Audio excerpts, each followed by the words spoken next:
You ever hear a sound that just rewires your whole brain in an instant? That's what happened the night my entire cul-de-sac got rocked awake. One hell of a bang, metallic and pissed off enough to set every dog in Cedar Ridge Meadows barking like the world was ending. I didn't even need to look. That was my garage door, slammed shut, followed by the click, click, click of 3 deadbolts. I stepped outside, and there was my old man, Hank Cole, standing guard like a war hero in front of our now-sealed garage. Arms crossed, jaw set, eyes blazing with the kind of fury only a man who's gone to battle with both armies and HOAs can muster. What triggered him? Well, inside that garage sat 3 huge HOA trucks. Yeah, you heard right. Trucks Lauren Pierce, our infamous neighborhood president, had just parked there without a word. She'd flashed some temporary ordinance she must have cooked up over breakfast and declared our garage the new HOA storage unit. So Hank, being the reasonable retired veteran he is, did the only sane thing: locked the garage down and called the sheriff. That, my friend, was just the first domino. Now, if you'd asked me 5 years ago if I'd ever find myself in the middle of a suburban thriller, I would have laughed. My name's Ethan Cole, 45, father of 2, IT guy, and backyard grill enthusiast. I moved to Cedar Ridge Meadows for quiet, decent schools, trimmed lawns, the usual Sunday afternoon wave from your neighbor, and an HOA that sent out silly newsletters about not planting aggressively colored flowers. That was my biggest worry until Lauren Pierce took over. Lauren? She didn't walk so much as float through the neighborhood. Bob haircut sharp enough to cut wire. Lipstick red enough to make you blink twice. Clipboard never leaving her hand. She was the sort of person who sent reminders about your trash bins being out an hour too long or your mailbox not being neutral enough. But she wasn't satisfied with small annoyances. No, Lauren was building an empire. And that empire's first battle? My garage. It started innocently enough. Muffins left on my doorstep, dry as concrete, with a note taped inside. Your trash bins remain visible. Also, HOA will be using your garage this week. Much appreciated. Lauren. I nearly laughed, but Hank, standing behind me, just squinted at the note like it had personally offended his military record. She's testing you, he muttered. Muffins today, your house tomorrow. I thought he was nuts. I was wrong. Next morning, boom, 3 enormous trucks rumbling into my driveway, engines low and menacing, drivers who looked like they'd been trained by the Secret Service. And behind them, Lauren herself, stepping out of her white Lexus in magenta blazer and heels, all cheerful, as if she was doing me a favor. She waved. Oh, Ethan. Equipment overflow just for a few days. You understand? Understand? No. Then one of the drivers walks over, hands me a clipboard, and says, garage code. I start to protest, but Lauren cuts in.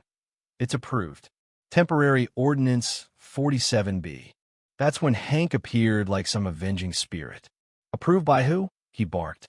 Lauren smiled sweetly. By me, as acting HOA president. Without another word, the drivers used the code, one she somehow had, and packed all 3 trucks into my garage, bumper to bumper. Hank stood there, silent, lips pressed tight, for 2 full minutes. Then he just said, "Give me the lock, son." I should have stopped him, maybe called a lawyer. But Hank was never a man you argued with when he had that look. He locked that garage down tighter than a bank vault. Chains, padlocks, zip ties. He might have even welded the hinges if I hadn't stopped him. By the time he was done, you'd think we were prepping for the end of the world. Not 5 minutes later, Lauren came marching up the driveway, reading Hank the riot act, calling him Jack, as always. Hank didn't flinch, just called the sheriff. When Sheriff Ramsey showed up, holding his coffee like it was the only thing keeping him sane, the whole neighborhood poured out to watch like it was the 4th of July parade. Lauren ranted about her authority. Hank just pointed at the trucks. My garage is not a depot. My son's not a warehouse manager, and nobody asked. The sheriff shrugged, said unless she had signed consent, those trucks weren't going anywhere. Lauren left that day vibrating with rage, but the truck stayed put. And that, my friend, was the moment Cedar Ridge stopped being a sleepy suburb and became a battlefield. For a while, the neighborhood buzzed with gossip. Hank barely spoke, a sure sign he was plotting. That night, I caught him standing in the kitchen with the lights off, peering through the blinds. "She'll come back," he said. "Lauren?" I asked. "No," he replied. "The queen lizard herself." I laughed. "Big mistake. You think I'm kidding?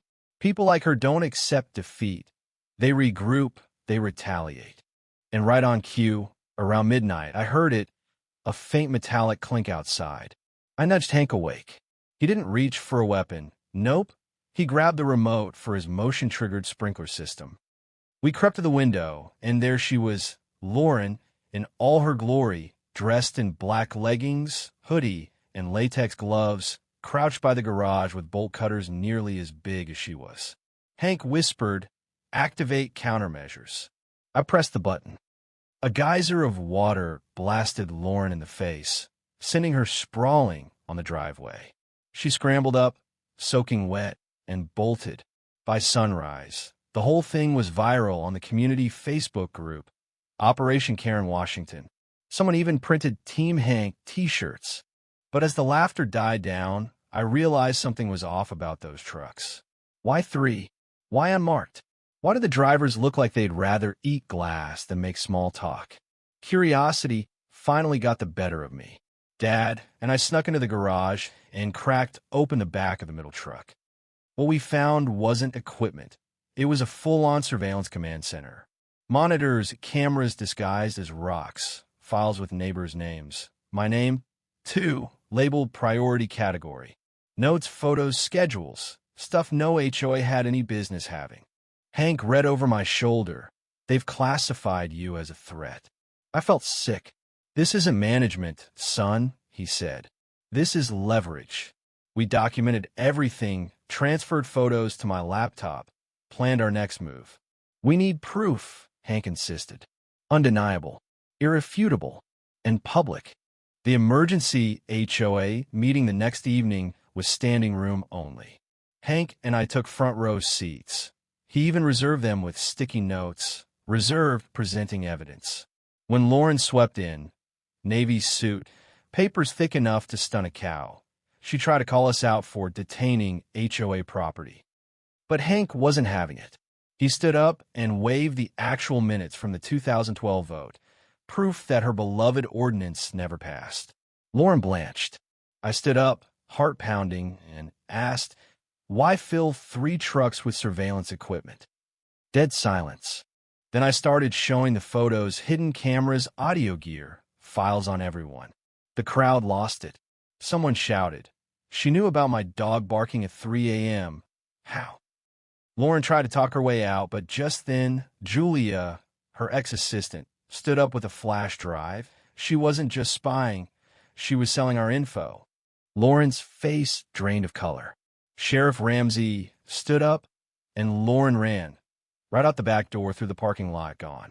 The mood shifted from outrage to something like hope. Hank reminded everyone, people like Lauren don't go quietly. This is just the beginning. And he was right. That night, he turned our living room into a war room. Photos, notes, yarn connecting names like we were mapping a crime syndicate. And then came Operation Neighborhood Watchdog. With help from the marshals, sweet old couple, perfect bait, we set a trap. They broke minor HOA rules, left trash bins out, installed a giant flamingo with a camera in its sunglasses. Lauren, never able to resist, took the bait and soon was caught on camera rifling through their trash for fake developer letters we'd planted. The next day, we got a fresh violation notice accusing us of planning an illegal duplex. That was it. We had her on camera in writing. Next day, we called a public meeting, this time in the park. Projector, coolers as podium, neighbors gathering with signs and lemonade. We showed everything, photos, documents, videos, the whole circus. Julia confirmed it all. And then, as if on cue, a white sedan rolled up. FBI agents stepped out, asking for Lauren. She tried to run, didn't make it 2 steps.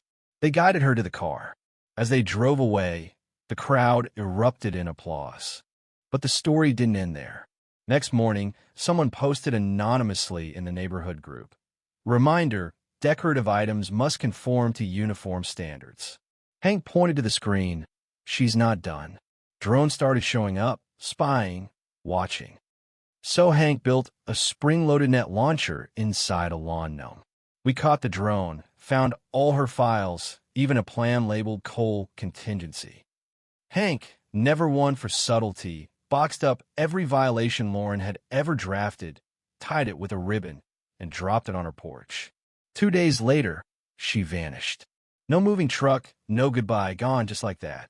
The neighborhood at long last breathed easy. HOA meetings turned friendly, rules got ripped up and thrown out like confetti, people started talking again, grilling together, swapping stories instead of threats. The final scene? Block party. Hank, crowned with a pie tin, Sash reading Neighborhood Hero, soaking up the cheers. And just as laughter peaked, a drone buzzed overhead. Hank wound up and hurled a loaf of French bread at it. Missed by a mile, but the point was made. No more fear. People cheered anyway.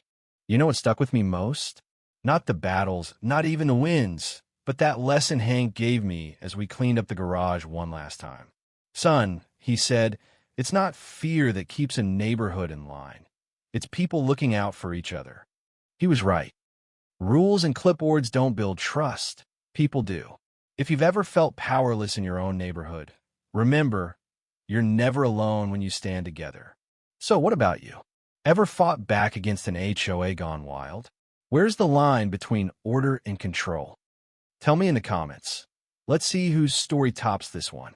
And if you want to see how the next suburban battle unfolds, don't forget to hit subscribe.